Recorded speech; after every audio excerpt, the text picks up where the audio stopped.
अथ त्रयोदशोऽध्यायः।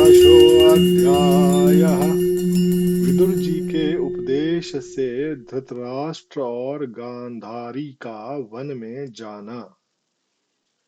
सूत जी कहते हैं, विदुर जी तीर्थ यात्रा में महर्षि मैत्रेय से आत्मा का ज्ञान प्राप्त करके हस्तिनापुर लौट आए। उन्हें जो कुछ जानने की इच्छा थी वह पूर्ण हो गई थी।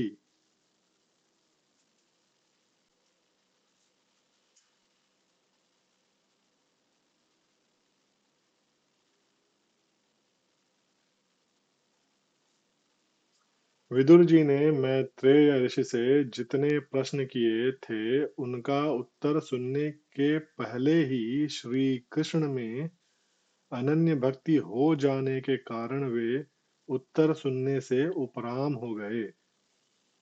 शौनक जी अपने चाचा विदुर जी को आया देख धर्मराज युधिष्ठिर, उनके चारों भाई धृतराष्ट्र, युयुत्सु, संजय, कृपाचार्य, कुंती, गांधारी, द्रौपदी, सुभद्रा, उत्तरा, कृपि तथा पांडव परिवार के अन्य सभी नर नारी और अपने पुत्रों सहित दूसरी स्त्रियां सब के सब बड़ी प्रसन्नता से मानो मृत शरीर में प्राण आ गया हो ऐसा अनुभव करते हुए उनकी अगवानी के लिए सामने गए। यथा योग्य आलिंगन और प्रणाम आदि के द्वारा सब उनसे मिले और विरह जनित उत्कंठा से कातर होकर सबने प्रेम के आंसू बहाए। युधिष्ठिर ने आसन पर बैठाकर उनका यथोचित सत्कार किया। जब वे भोजन एवं विश्राम करके सुख पूर्वक आसन पर बैठे थे तब युधिष्ठिर ने विनय से झुककर सबके सामने ही उनसे कहा। युधिष्ठिर ने कहा, चाचा जी, जैसे पक्षी अपने अंडों को पंखों की छाया के नीचे रखकर उन्हें सेते और बढ़ाते हैं, वैसे ही आपने अत्यंत वात्सल्य से अपने कर कमलों की छत्र छाया में हम लोगों को पाला पोसा है। बार बार आपने हमें और हमारी माता को विषदान और लाक्षागृह के दाह आदि विपत्तियों से बचाया है। क्या आप कभी हम लोगों की भी याद करते रहे हैं?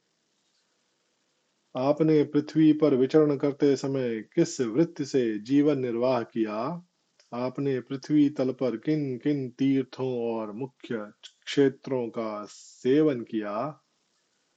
प्रभो, आप जैसे भगवान के प्यारे भक्त स्वयं ही तीर्थ स्वरूप होते हैं।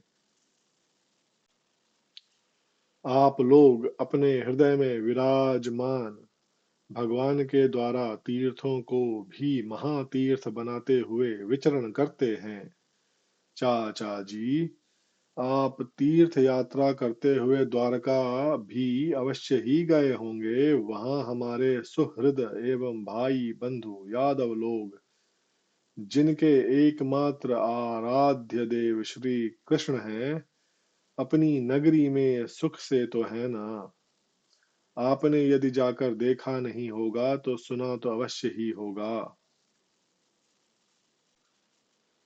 युधिष्ठिर के इस प्रकार पूछने पर विदुर जी ने तीर्थों और यदुवंशियों के संबंध में जो कुछ देखा, सुना और अनुभव किया था सब क्रम से बतला दिया। केवल यदुवंश के विनाश की बात नहीं कही। करुण हृदय विदुर जी पांडवों को दुखी नहीं देख सकते थे, इसलिए उन्होंने यह अप्रिय एवं असह्य घटना पांडवों को नहीं सुनाई, क्योंकि वह तो स्वयं ही प्रकट होने वाली थी। पांडव विदुर जी का देवता के समान सेवा सत्कार करते थे। वे कुछ दिनों तक अपने बड़े भाई धृतराष्ट्र की कल्याण कामना से सब लोगों को प्रसन्न करते हुए सुखपूर्वक हस्तिनापुर में ही रहे। विदुर जी तो साक्षात धर्मराज थे। मांडव्य ऋषि के शाप से ये 100 वर्ष के लिए शूद्र बन गए थे।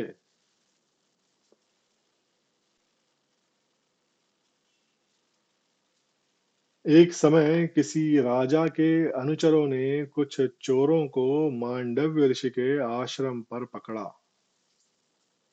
उन्होंने समझा कि ऋषि भी चोरों में शामिल होंगे, अतः वे भी पकड़ लिए गए और राजाज्ञा से सबके साथ उनको भी शूली पर चढ़ा दिया गया।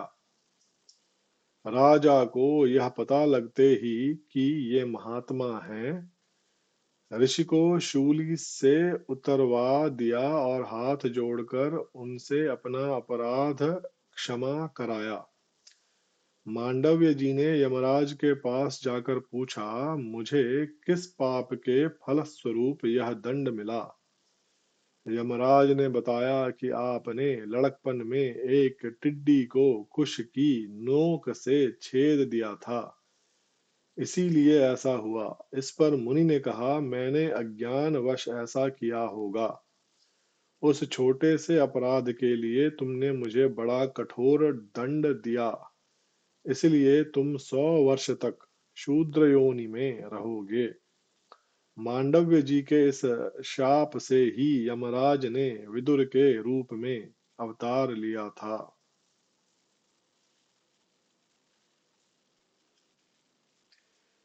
इतने दिनों तक यमराज के पद पर अर्यमा थे और वही पापियों को उचित दंड देते थे।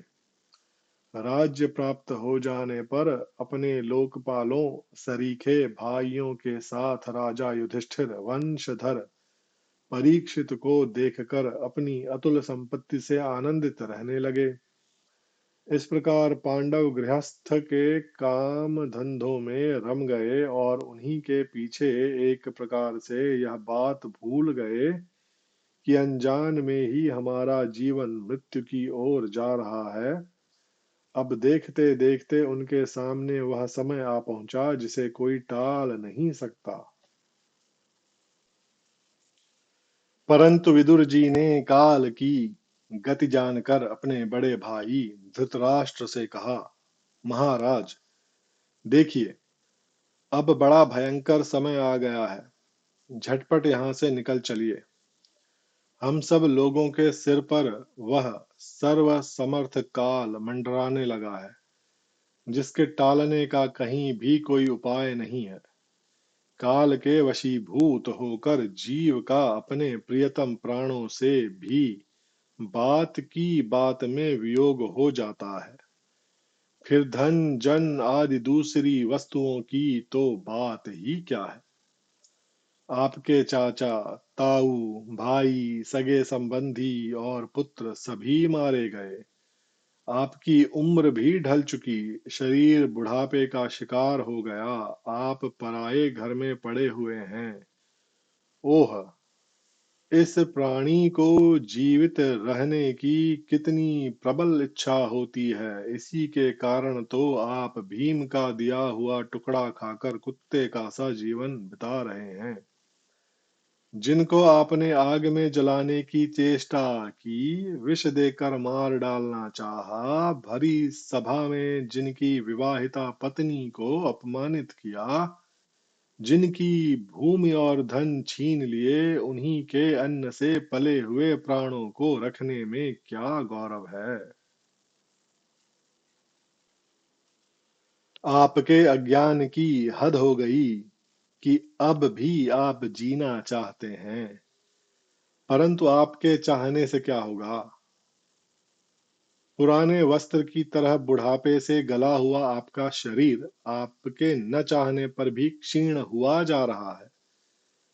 अब इस शरीर से आपका कोई स्वार्थ सधने वाला नहीं है, इसमें फंसिए मत। इसकी ममता का बंधन काट डालिए। जो संसार के संबंधियों से अलग रहकर उनके अनजान में अपने शरीर का त्याग करता है, वही धीर कहा गया है। चाहे अपनी समझ से हो या दूसरे के समझाने से, जो इस संसार को दुख रूप समझकर इससे विरक्त हो जाता है और अपने अंतःकरण को वश में करके हृदय में भगवान को धारण कर संन्यास के लिए घर से निकल पड़ता है, वही उत्तम मनुष्य है। इसके आगे जो समय आने वाला है वह प्रायः मनुष्यों के गुणों को घटाने वाला होगा। इसलिए आप अपने कुटुंबियों से छिपकर उत्तराखंड में चले जाइए। जब छोटे भाई विदुर ने अंधे राजा धृतराष्ट्र को इस प्रकार समझाया, तब उनकी प्रज्ञा के नेत्र खुल गए। वे भाई बंधुओं के सुदृढ़ स्नेह पाशों को काटकर अपने छोटे भाई विदुर के दिखलाए हुए मार्ग से निकल पड़े। जब परम पतिव्रता सुबल नंदिनी गांधारी ने देखा कि मेरे पतिदेव तो उस हिमालय की यात्रा कर रहे हैं जो सन्यासियों को वैसा ही सुख देता है जैसा वीर पुरुषों को लड़ाई के मैदान में अपने शत्रु के द्वारा किए हुए न्यायोचित प्रहार से होता है, तब वे भी उनके पीछे पीछे चल पड़ी। अजात शत्रु युधिष्ठिर ने प्रातः काल संध्या वंदन तथा अग्निहोत्र करके ब्राह्मणों को नमस्कार किया और उन्हें तिल, गौ, भूमि और सुवर्ण का दान दिया। इसके बाद जब वे गुरुजनों की चरण वंदना के लिए राजमहल में गए, तब उन्हें धृतराष्ट्र, विदुर तथा गांधारी के दर्शन नहीं हुए। युधिष्ठिर ने उद्विग्न चित्त होकर वहीं बैठे हुए संजय से पूछा, संजय, मेरे वे वृद्ध और नेत्रहीन पिता धृतराष्ट्र कहाँ हैं? पुत्र शोक से पीड़ित दुखिया माता गांधारी और मेरे परम हितैषी चाचा विदुर जी कहाँ चले गए? ताऊ जी अपने पुत्रों और बंधु बांधवों के मारे जाने से दुखी थे। मैं बड़ा मंद बुद्धि हूँ, कहीं मुझसे किसी अपराध की आशंका करके वे माता गांधारी सहित गंगा जी में तो नहीं कूद पड़े। जब हमारे पिता पांडु की मृत्यु हो गई थी और हम लोग नन्हे नन्हे बच्चे थे, तब इन्हीं दोनों चाचाओं ने बड़े बड़े दुखों से हमें बचाया था। वे हम पर बड़ा ही प्रेम रखते थे। हाय, वे यहाँ से कहाँ चले गए? सूत जी कहते हैं, संजय अपने स्वामी धृतराष्ट्र को न पाकर कृपा और स्नेह की विकलता से अत्यंत पीड़ित और विरहातुर हो रहे थे। वे युधिष्ठिर को कुछ उत्तर न दे सके। फिर धीरे धीरे बुद्धि के द्वारा उन्होंने अपने चित्त को स्थिर किया, हाथों से आंखों के आंसू पोंछे और अपने स्वामी धृतराष्ट्र के चरणों का स्मरण करते हुए युधिष्ठिर से कहा। संजय बोले, कुलनंदन, मुझे आपके दोनों चाचा और गांधारी के संकल्प का कुछ भी पता नहीं है। महाबाहो, मुझे तो उन महात्माओं ने ठग लिया। संजय इस प्रकार कह ही रहे थे कि तुम्बुरु के साथ देवर्षि नारद जी वहां आ पहुंचे। महाराज युधिष्ठिर ने भाइयों सहित उठकर उन्हें प्रणाम किया और उनका सम्मान करते हुए बोले। युधिष्ठिर ने कहा, भगवन, मुझे अपने दोनों चाचाओं का पता नहीं लग रहा है। न जाने वे दोनों और पुत्र शोक से व्याकुल तपस्विनी माता गांधारी यहाँ से कहाँ चले गए? भगवन, अपार समुद्र में कर्णधार के समान आप ही हमारे पारदर्शक हैं। तब भगवान के परम भक्त भगवन्मय देवर्षि नारद ने कहा, धर्मराज, तुम किसी के लिए शोक मत करो, क्योंकि यह सारा जगत ईश्वर के वश में है। सारे लोक और लोकपाल विवश होकर ईश्वर की ही आज्ञा का पालन कर रहे हैं। वही एक प्राणी को दूसरे से मिलाता है और वही उन्हें अलग करता है।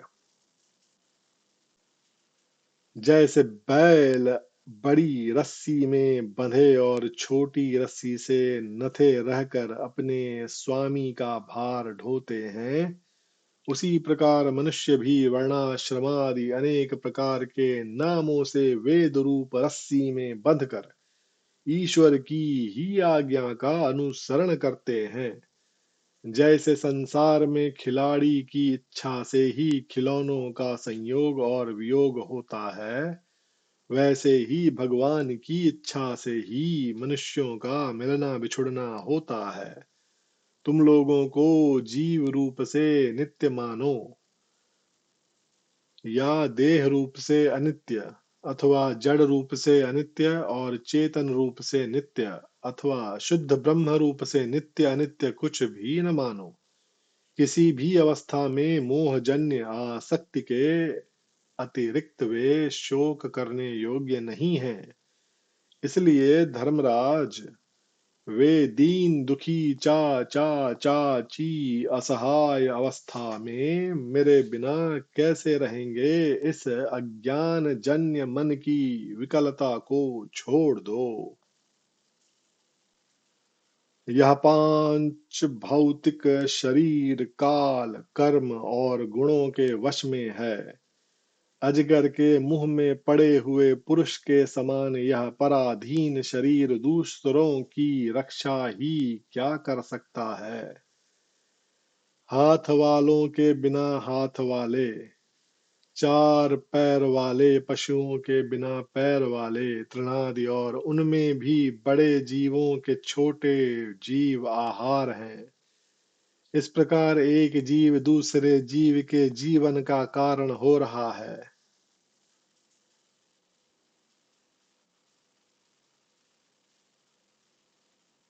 इन समस्त रूपों में जीवों के बाहर और भीतर वही एक स्वयं प्रकाश भगवान, जो संपूर्ण आत्माओं के आत्मा हैं, माया के द्वारा अनेकों प्रकार से प्रकट हो रहे हैं। तुम केवल उन्हीं को देखो महाराज। समस्त प्राणियों को जीवन दान देने वाले वे ही भगवान इस समय इस पृथ्वी तल पर देवद्रोहियों का नाश करने के लिए काल रूप से अवतीर्ण हुए हैं। अब वे देवताओं का कार्य पूरा कर चुके हैं। थोड़ा सा काम और शेष है, उसी के लिए वे रुके हुए हैं। जब तक वे प्रभु यहाँ हैं, तब तक तुम लोग भी उनकी प्रतीक्षा करते रहो। धर्मराज, हिमालय के दक्षिण भाग में जहाँ सप्त ऋषियों की प्रसन्नता के लिए गंगा जी ने अलग अलग 7 धाराओं के रूप में अपने को 7 भागों में विभक्त कर दिया है, जिसे सप्त स्रोत कहते हैं, वहीं ऋषियों के आश्रम पर धृतराष्ट्र अपनी पत्नी गांधारी और विदुर के साथ गए हैं। वहां वे त्रिकाल स्नान और विधिपूर्वक अग्निहोत्र करते हैं। अब उनके चित्त में किसी प्रकार की कामना नहीं है। वे केवल जल पीकर शांत चित्त से निवास करते हैं। आसन जीत कर प्राणों को वश में करके उन्होंने अपनी छहों इंद्रियों को विषयों से लौटा लिया है। भगवान की धारणा से उनके तमोगुण रजोगुण और सत्वगुण के मल नष्ट हो चुके हैं। उन्होंने अहंकार को बुद्धि के साथ जोड़कर और उसे क्षेत्रज्ञ आत्मा में लीन करके उसे भी महाकाश में घटाकाश के समान सर्वाधिष्ठान ब्रह्म में एक कर दिया है। उन्होंने अपनी समस्त इंद्रियों और मन को रोककर समस्त विषयों को बाहर से ही लौटा दिया है और माया के गुणों से होने वाले परिणामों को सर्वथा मिटा दिया है। समस्त कर्मों का संन्यास करके वे इस समय ठूंठ की तरह स्थिर होकर बैठे हुए हैं। अतः तुम उनके मार्ग में विघ्न रूप मत बनना।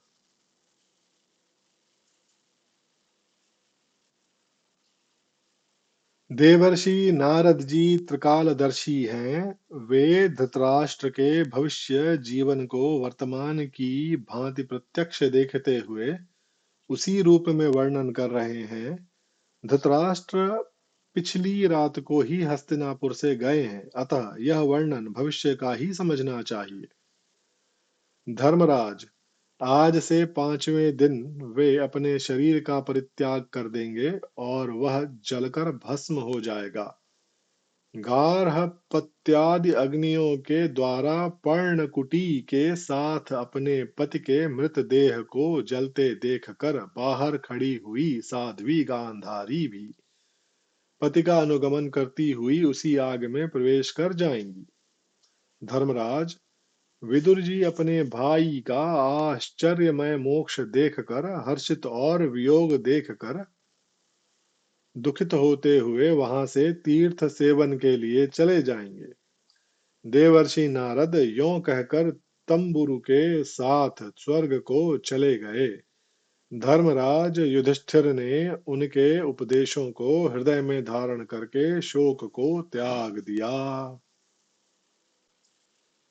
इति श्रीमद्भागवते महापुराणे पारमहंस्यां संहितायां प्रथमस्कन्धे नैमिषीयोपाख्याने त्रयोदशोऽध्यायः।